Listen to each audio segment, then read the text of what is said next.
বিসমিল্লাহির রহমানির রহিম। আজকের ক্লাসে সবাইকে স্বাগতম। সাথে আছি আমি মোহাম্মদ জাহিদুল ইসলাম জাহিদ, প্রভাষক মনোবিজ্ঞান, উত্তম স্কুল অ্যান্ড কলেজ। আজকের বিষয় হচ্ছে মনোবিজ্ঞান, একাদশ দ্বাদশ শ্রেণী, ডিগ্রি এবং অনার্সের বুদ্ধাঙ্ক নির্ণয়। আজকের পাঠের বিষয় বুদ্ধাঙ্ক নির্ণয়। শিক্ষণফল। আজকে পাঠ শেষে আমরা যা শিখব সেটা হচ্ছে ব্যক্তির বুদ্ধাঙ্ক নির্ণয় করতে পারবো কিভাবে, সেটা আমরা শিখব।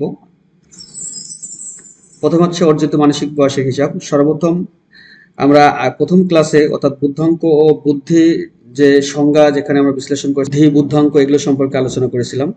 আমরা সেখানে একটা হিসাব দেখেছিলাম যে অর্জিত মানসিক বয়সের হিসাবটা কিভাবে করতে হয়, কোন বয়স স্তর থেকে কতগুলো করতে হয়, সেই বিষয়গুলো আমরা এখন দেখব। বয়সের স্তরটা বছর হিসেবে করতে হবে এবং প্রতিটি প্রশ্নের জন্য নির্ধারিত কিছু মাস থাকবে, সেই মাসগুলো আমরা দেখব। আমরা এখানে দেখতে পাচ্ছি যে 2 বছর থেকে 4.5 বছর পর্যন্ত প্রতিটি সঠিক প্রশ্নের জন্য সে পাবে 1 মাস।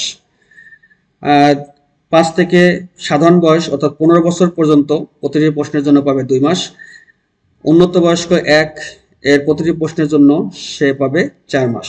উন্নত বয়স্ক 2 প্রতিটি প্রশ্নের জন্য সে পাবে 5 মাস। উন্নত বয়স্ক 3 প্রতিটি প্রশ্নের জন্য সে পাবে 6 মাস। আমাদের মৌলিক মানসিক বয়সের পর, মৌলিক মানসিক বয়সটা আমরা আগে বলেছি, যেখানে একটা নির্দিষ্ট বয়সে বয়স স্তরে সকল প্রশ্নের উত্তর দিতে পারে, সেটা হবে কি তার মৌলিক মানসিক বয়স। এই সকল প্রশ্নের উত্তর দেওয়ার পর পরবর্তী বয়স স্তরগুলোতে দেখা যায় কোনো কোনো প্রশ্নের 1টি 2টি 3টি এভাবে প্রশ্নের উত্তর দিতে পারে। এই প্রশ্নের যে 1টি 2টি যেটা মৌলিক মানসিক বয়সের পরবর্তী স্তরের প্রশ্নগুলোই হবে হচ্ছে তার অর্জিত মানসিক বয়স। সেই অর্জিত মানসিক বয়স হিসাব নিকাশের ক্ষেত্রে আমাদের এই সারণীটি মনে রাখতে হবে যে কোন বয়স স্তর থেকে কোন বয়স পর্যন্ত প্রতিটি প্রশ্নের জন্য কত মাস নির্ধারণ করা হয়, এটা আমাদের অবশ্যই ভালোভাবে মনে রাখতে হবে। আমরা এখন বুদ্ধাঙ্ক কিভাবে নির্ণয় করতে হয় সেটা দেখব। আর বুদ্ধাঙ্ক নির্ণয়ের জন্য বুদ্ধাঙ্ক নির্ণয়ের যে সূত্র সেটা অবশ্যই আমাদের ভালোভাবে মনে রাখতে হবে। বুদ্ধাঙ্ককে আমরা জানি যে আইকিউ বলা হয়, আর এই বুদ্ধাঙ্ক নির্ণয়ের সূত্র হচ্ছে আইকিউ বা বুদ্ধাঙ্ক সমান মানসিক বয়স ভাগ প্রকৃত বয়স গুণ 100, অর্থাৎ মানসিক বয়সকে প্রকৃত বয়স দ্বারা ভাগ করে 100 দ্বারা গুণ করে যে ফলাফল পাওয়া যায় সেটা হবে বুদ্ধাঙ্ক। এখন বুদ্ধাঙ্ক নির্ণয়ের জন্য গত ক্লাসে অর্থাৎ প্রথম ক্লাসে আমরা একটা কোশ্চেন দেখেছিলাম যে রানার বয়স 12 বছর, সে 13 বছর বয়সে উপযোগী সকল প্রশ্নের উত্তর দিতে পারে। অর্থাৎ এই 13 বছর বয়সে সে সকল যেহেতু প্রশ্নের উত্তর দিতে পারছে, এই 13 বছরটা হবে তার মৌলিক মানসিক বয়স। আর রানার বয়স 12 বছর ধরা হয়েছে কারণ এটা জন্ম থেকে তার বয়স, এই জন্ম থেকে যে বয়সটা গণনা করা হয় সেটা হচ্ছে প্রকৃত বয়স। আর 13 বছর বয়সে সকল প্রশ্নের উত্তর দিতে পেরেছে যেহেতু, এটা হবে তার মৌলিক মানসিক বয়স। এই 13 বছর ছাড়াও সে 15 বছরের 14 বছরের 4টি এবং 15 বছরের 3টি, উন্নত বয়স্ক স্তরের 2টি, উন্নত বয়স্ক স্তর 2 এর হচ্ছে 1টি প্রশ্নের উত্তর দিতে পেরেছে। এই প্রশ্নের উত্তরগুলো যে দিতে পেরেছে এগুলোই হবে তার অর্জিত মানসিক বয়স। এখন রানার বুদ্ধাঙ্ক নির্ণয় করতে হবে। আমরা সরাসরি রানার বুদ্ধাঙ্ক নির্ণয় করব। রানার বুদ্ধাঙ্ক নির্ণয়ের জন্য আমরা যে প্রশ্নটা নিয়েছিলাম সেটা আমি উপরে দিয়েছি আমাদের কাজের সুবিধার্থের জন্য। সমাধানের ক্ষেত্রে আমরা প্রথমে দেওয়া আছে রানার যে বয়স ছিল 12 বছর, তার মানে এটা তার প্রকৃত বয়স, জন্মের পর থেকে যেহেতু তার বয়স ধরা হয়েছে। রানার প্রকৃত বয়স হবে 12 বছর। এই 12 বছরকে আমরা মাসে রূপান্তর করব আমাদের হিসাবের সুবিধার্থের জন্য। আমরা জানি 1 বছর সমান 12 মাস, তাই 12 বছরকে 12 দ্বারা গুণ করলে হয় 144 মাস। রানার প্রকৃত বয়স পেলাম আমরা কত? 144 মাস। রানার মৌলিক মানসিক বয়স আমরা তো আগেই বলেছি যে যে বয়সের উপযোগী সকল প্রশ্নের উত্তর দিতে পারে সেটা হবে তার মৌলিক মানসিক বয়স। যেহেতু রানার 13 বছর বয়স উপযোগী সকল প্রশ্নের উত্তর দিতে পেরেছে, তাই রানার মৌলিক মানসিক বয়স হবে 13, এবং এই 13 বছরকে আমরা 12 দিয়ে গুণ করে এটা মাসে রূপান্তর করেছি, সমান পেয়েছি 156 মাস। তারপরে আমরা নেব হচ্ছে অর্জিত মানসিক বয়স।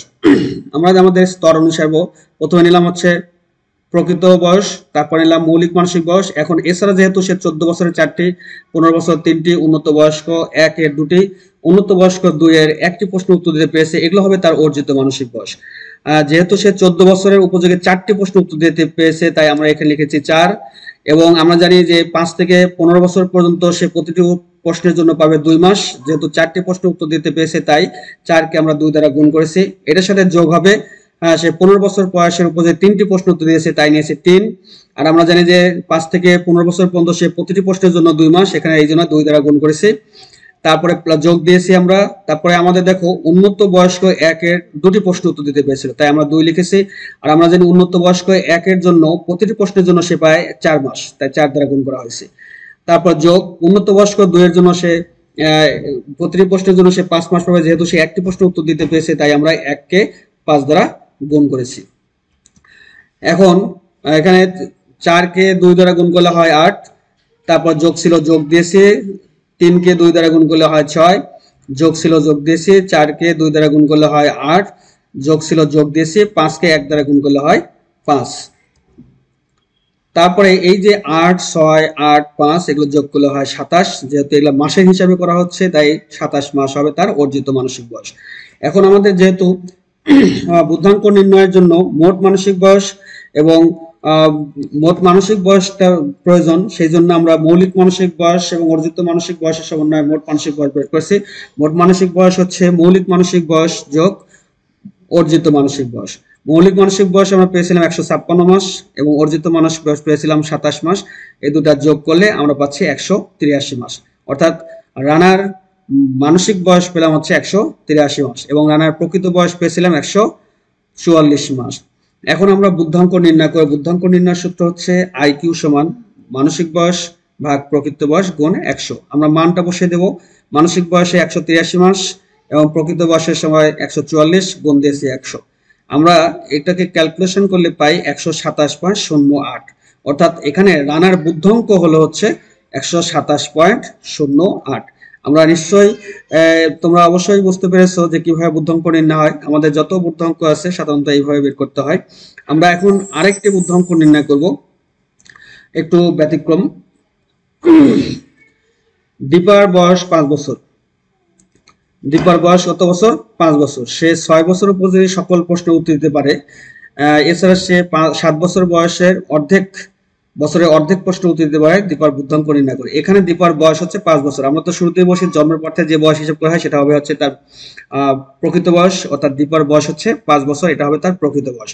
সে 6 বছর বয়সের মধ্যে সকল প্রশ্নের উত্তর দিতে পারে। যেহেতু সে 6 বছরের সকল প্রশ্নের উত্তর দিতে পেরেছে, এটা হবে তার মৌলিক মানসিক বয়স। এছাড়া সে 7 বছরের অর্ধেক প্রশ্নের উত্তর দিতে পেরেছে। এই 7 বছরের অর্ধেকের জন্য আমরা বছরকে আমরা কি করব? 7 বছর মানে একটা বছরকে ধরা হয়েছে, তাই 7 বছরের এক বছরের অর্ধেক হিসেবে সেটা আমাকে 6 মাস হিসেবে ধরে নিব। এখন দেখি কিভাবে সমাধান করা যায়। দেওয়া আছে দীপার প্রকৃত বয়স হচ্ছে 5 বছর। 5 বছরকে আমরা 12 দিয়ে গুণ করে 5 বরং 60, এই 60 মাসে রূপান্তর করলাম এবং তার মানসিক বয়স আমরা বের করব। মানসিক বয়স ছিল হচ্ছে 6 বছর যে সকল প্রশ্ন উত্তর দিতে পারছে তাই 6 বছর, আর পরবর্তী 7 বছর সে অর্ধেক উত্তর দিতে পারছে, তার 6 মাস নেওয়া হয়েছে। 6 বছরকে আমরা কি করব? মাসে রূপান্তর করব। 6 গুণ 12 প্লাস 6 মাস, তারপরে 6 আর 12 গুণ করলে হয় 72, তার সাথে যোগ হবে 6 মাস এবং এই দুটা যোগ করলে হয় 78 মাস। অর্থাৎ তার মানসিক বয়স পেলাম 78 মাস আর প্রকৃত বয়স পেয়েছি 60 মাস। এখন আমরা বুদ্ধাঙ্ক নির্ণয় করব।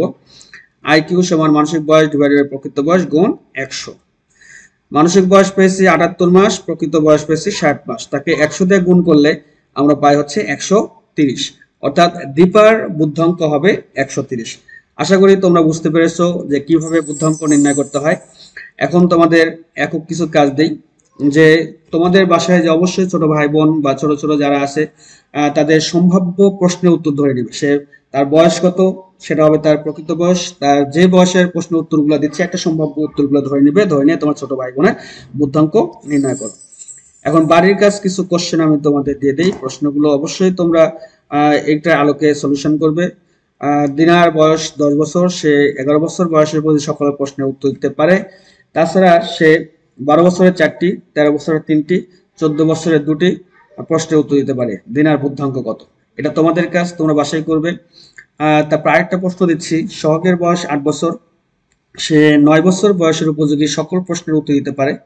এছাড়া সে 10 বছরের 3টি, 11 বছরের 2টি, 14 বছরের 1টি প্রশ্নের উত্তর দিতে পারে। সোহাগের বুদ্ধাঙ্ক নির্ণয় করো। এই দুইটা প্রশ্ন তোমাদের জন্য থাকলো, তোমরা অবশ্যই এগুলোর বুদ্ধাঙ্ক নির্ণয় করে কমেন্টস বক্সে জানিয়ে দিবে। আরো যদি কোনো কিছু জানার থাকে বা কোনো প্রশ্ন থাকে অবশ্যই কমেন্টস করে জানাবে। সবাইকে ধন্যবাদ। আজকের জন্য এখানেই শেষ করছে। আল্লাহ হাফেজ।